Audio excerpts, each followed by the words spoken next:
I made $100,000 in 4 months as a newbie in real estate investing.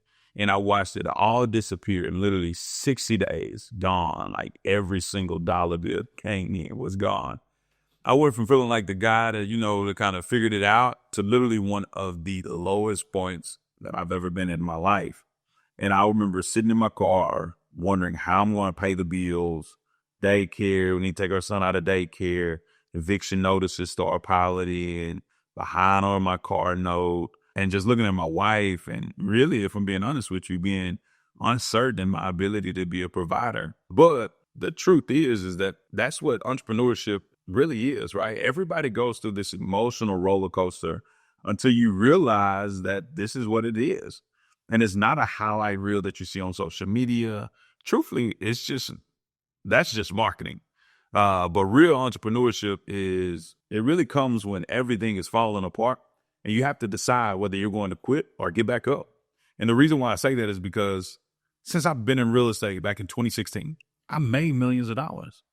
But those 2 months almost took me out of the game forever. I wouldn't even be competition to some of y'all. I was almost out of the game forever.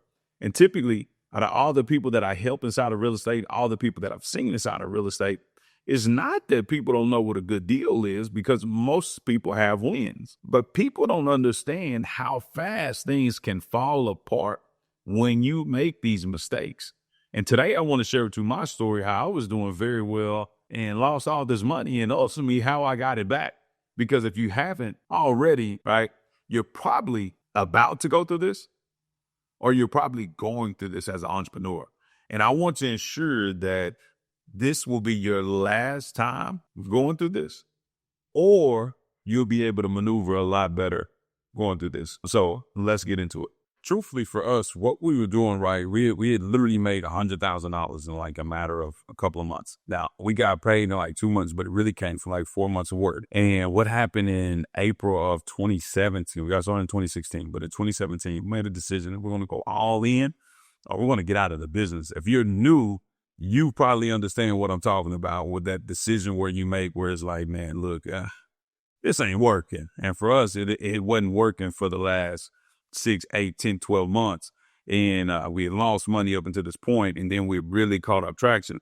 So we had went out and we was like, man, what are some successful people doing? They were doing bandit signs. We had tried bandit signs, mailers, cold calling, door knocking. We had tried all these other forms of marketing.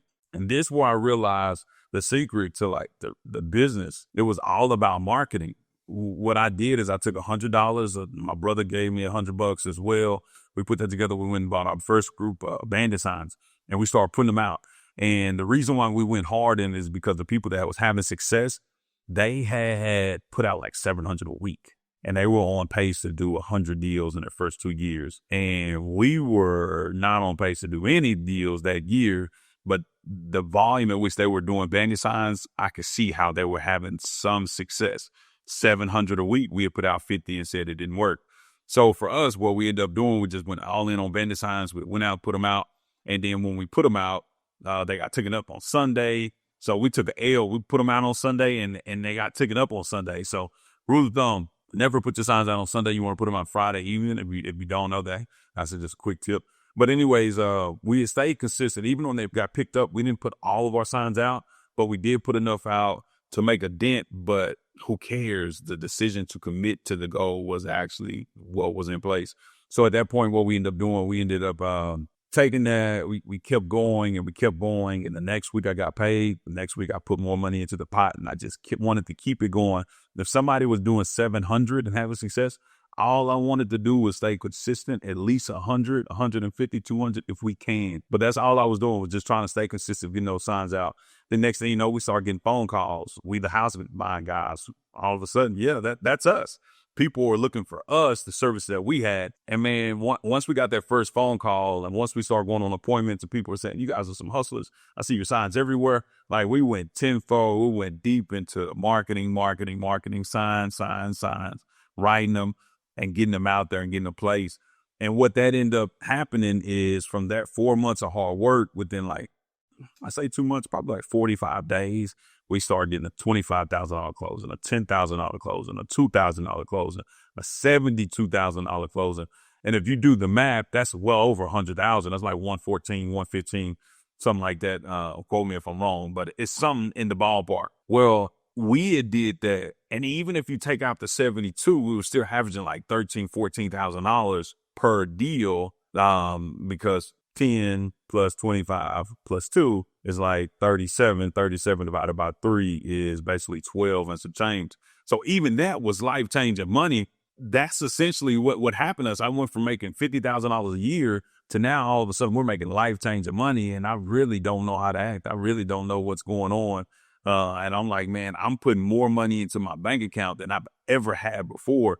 Not the business bank account. I'm talking about what I'm bringing home. It really got to a point where I had to leave my job because I'm like, man, I don't make nowhere near as much selling roofs. I make majority of my money wholesaling properties.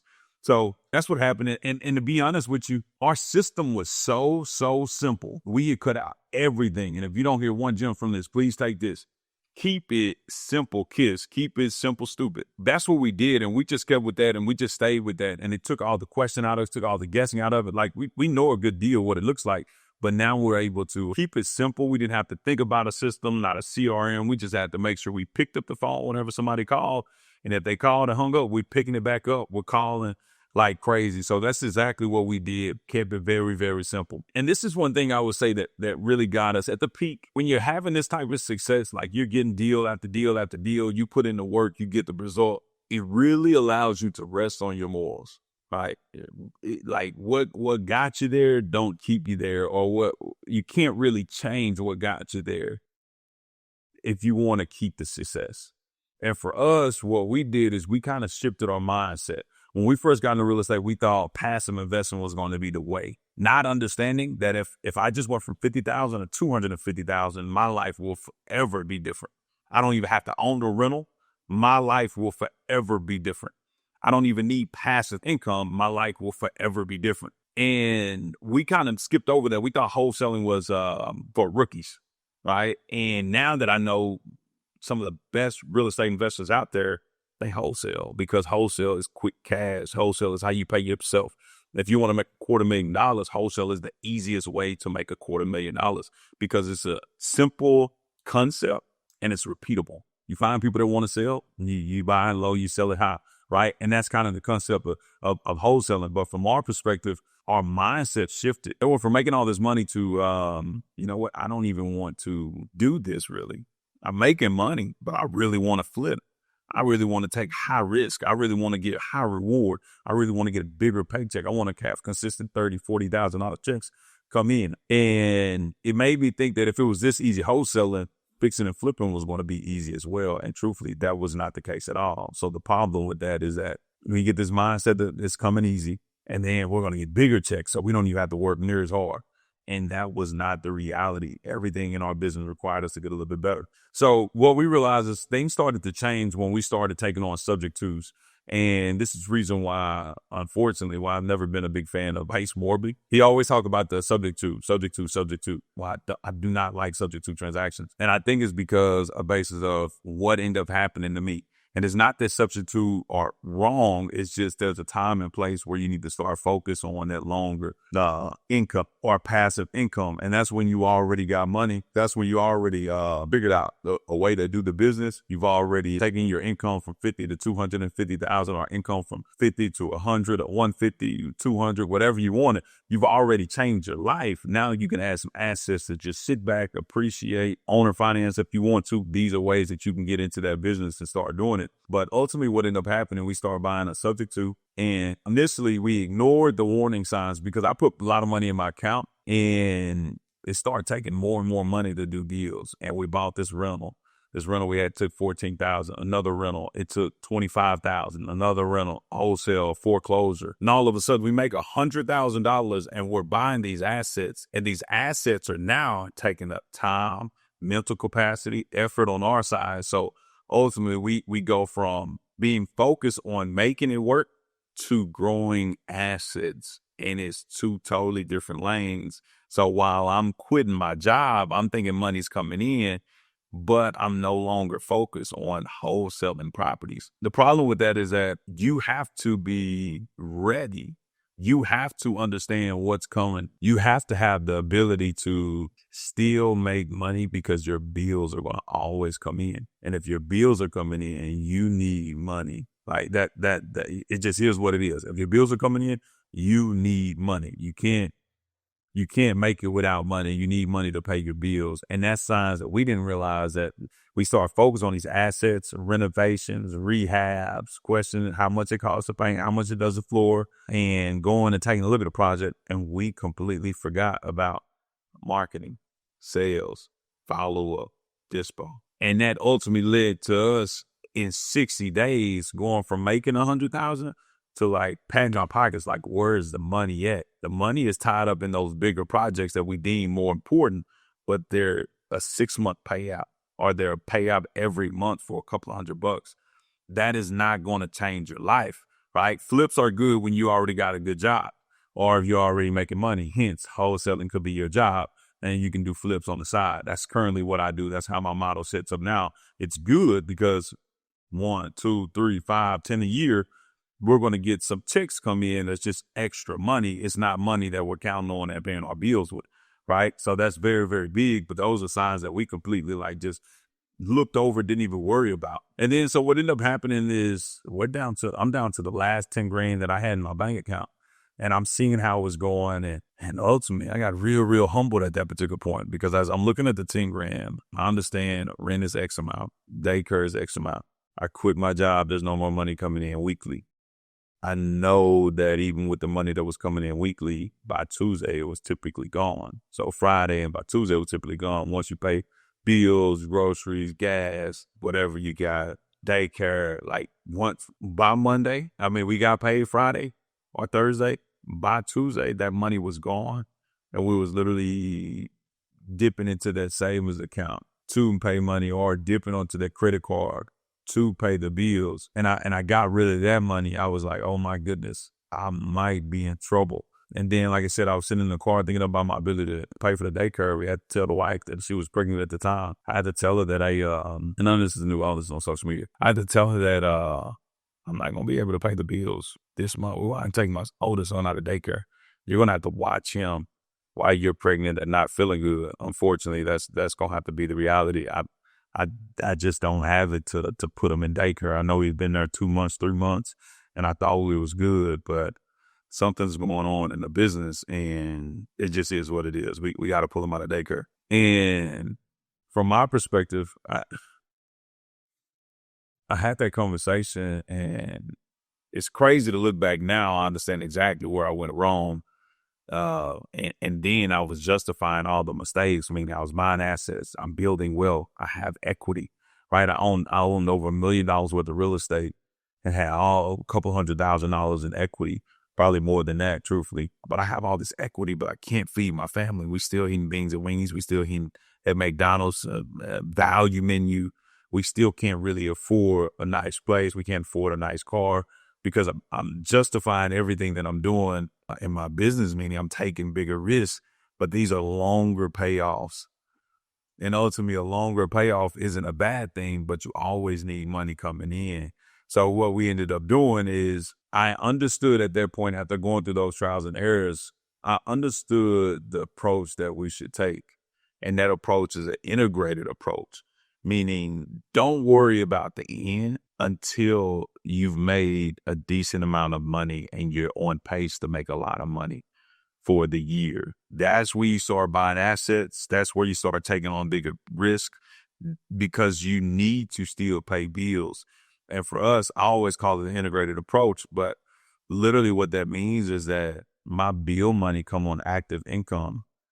I don't know if you guys ever heard of Dave Ramsey or not, but a lot of this stuff comes hindsight 2020 when you're looking back at it.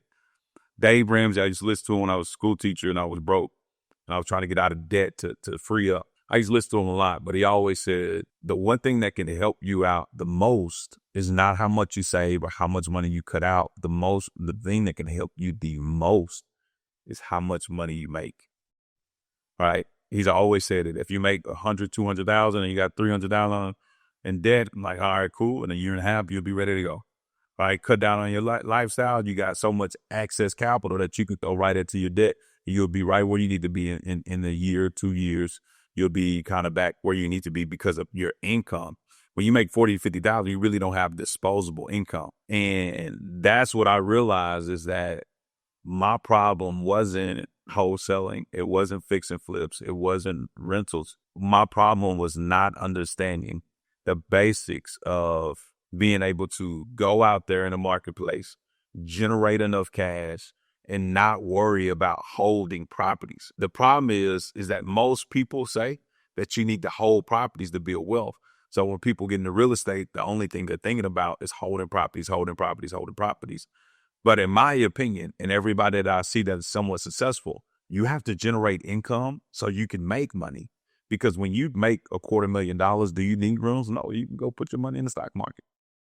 Just as effective, right? Because you make $250,000, you have disposable income that you can save, that you can invest, that you can take a 4 to 12% interest rate of return on. And as long as you're putting money over there, you're going to always be all right. Whereas if you make 50,000, you can go put 100% of your income into that stock market. It still is not going to do as much as if a guy that makes $250,000 put 20% of their income, right? Or 30% or 40%, right? It's not the same. It's a different variable there. So 40% is 100,000 and 20% is 50,000. So that would be the same for 20%. But 40% it makes a difference because they have disposable income at their hands. So that's what I realized. And if you're in real estate and you're trying to do real estate full time, this is what I highly suggest you do. And it sounds counterintuitive, but until you can scale, you need to get yourself a job. And what I mean by that is not necessarily working a 9 to 5. But what I do mean by that is you need to wholesale. You need to get active money coming in. You need to put yourself on a salary so you have a baseline of how much money is coming in. If you want to make more, you need to do more deals. That comes down to calling more people, following up more often, making more offers, and then always finding buyers that can actually support what you're looking to get. But ultimately, that's what I learned from this whole thing as far as what went well, what went bad, and then kind of how do you maneuver it. And if there's any investors that's struggling right now, I promise you, if you're struggling right now, you're going to have a problem in one of those 4 categories that I just mentioned. You either have a lead problem, meaning nobody knows who you are. You're a tree in the forest. Nobody even know you exist, right? Your lead problem. The people that wants to sell their house, they don't even know you exist and they don't know how to find you. Or you got a follow-up problem, meaning you don't have anybody there following up with your calls or your old leads. Because typically in our business, no just means not yet. I'm not ready to take that loss on that property. I'm not yet ready to let go of mama's house. I'm not yet ready. I'm not that far to foreclosure. I'm not far enough into foreclosure process to sell my property. It's not a week before the option. I'm not ready yet. Right? We need to always be following up. And then number 3 needs to be sales. Sales is just talking to people. And for me, I moved to Dallas. I had to get better at that. I've spent thousands of dollars just on sales, period, just to figure out how to speak to people to help them solve their problems, not how to say this one liner that's going to get people to sign on a dotted line, but now how do I solve other people's problems? I've paid money for that. And then last but not least, but dispo, finding buyers that can change your business. When we did that, we literally, it made it extremely easy to make 6 figures a month because we were finding the right people that we can do a lot of business with. And ultimately, if you find those people, it's easy to make money. So with that being said, that's what I got here. Hopefully this helps. If you want more, obviously there's a link to a community where we talk about wholesaling. I would love to see you there. Or if you want to book a call with me, there's going to be a link down there as well. So either book a call or join the community. If you join the community, I'll see you on Wednesday. Good seeing you. Thank you.